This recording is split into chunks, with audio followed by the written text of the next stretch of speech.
ഞാൻ പരമാവധി ഫൈറ്റ് ചെയ്യും. ചെയ്തോ, അതിനുള്ള സ്വാതന്ത്ര്യം നിനക്കുണ്ടല്ലോ. ബാക്കി സിദ്ധു നോക്കിക്കൊള്ളു.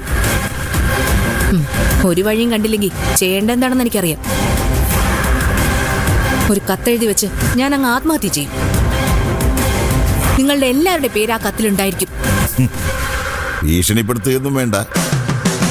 നീ എന്ത് ചെയ്താലും ഇവിടെ ആർക്കും ഒന്നുമില്ല. എനിക്കെന്റെ മകന്റെ ഭാവിയാണ് വലുത്. അതിനുവേണ്ടി ഞാൻ എന്തും ചെയ്യും. എന്താ പിന്നെ സഹിക്കാൻ ഒരുങ്ങിക്കൂ. എന്റെ തിരിച്ചടികള് നിങ്ങളൊക്കെ കാണാനിരിക്കുന്നതേ ഉള്ളൂ.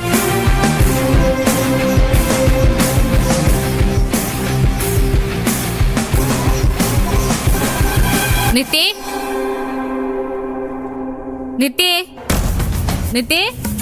അലറി വിളിക്കണ്ട, അവളിവിടെ ഇല്ല. അവളോട് പോയി. ആ, എനിക്കെങ്ങനെ അറിയാം? ചോദിച്ചില്ലായിരുന്നോ? ചോദിച്ച സത്യം പറയുന്ന ഒരാള്. ഇപ്പൊ നിന്നെ കണ്ട അവളും പഠിക്കുന്നത്. നിന്റെ എല്ലാ കള്ളത്തരും അവക്കുണ്ട്. എന്താ അമ്മ ഇങ്ങനൊക്കെ? അമ്മയുടെ മോളല്ലേ നിത്യ?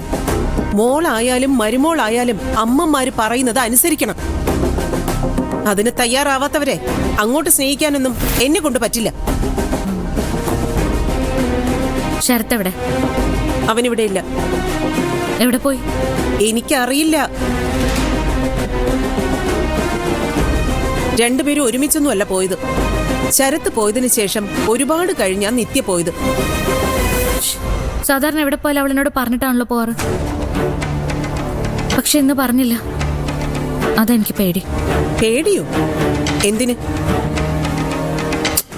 ഒന്നുമില്ല. ചോദിച്ചപ്പോ കൂട്ടുകാരിയെ കാണാൻ പോവാന്ന് പറഞ്ഞു.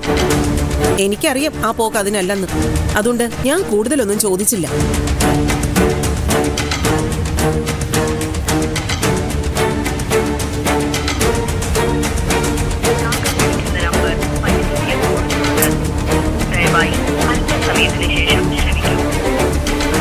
കിട്ടുന്നില്ല. കോള് കണക്ട് ആവുന്നില്ല. അനുസരണയില്ല ഒരുത്തിക്കും. അതിന്റെ കുഴപ്പങ്ങളാ ഇതൊക്കെ.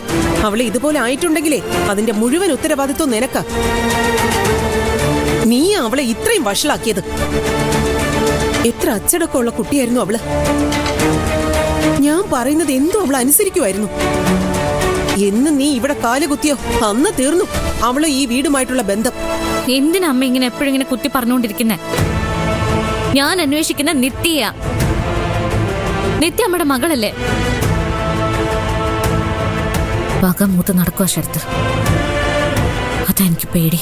എനിക്ക് നിന്നെയാ പേടി, ശരത്തിനെയല്ല. നീയാ ശരിയല്ലാത്തത്, അല്ലാതെ ശരത്തല്ല. മിണ്ടാതെ ഒരു ഭാഗത്ത് പോയി ഇരുന്നോണം. അവള് വന്നോളും.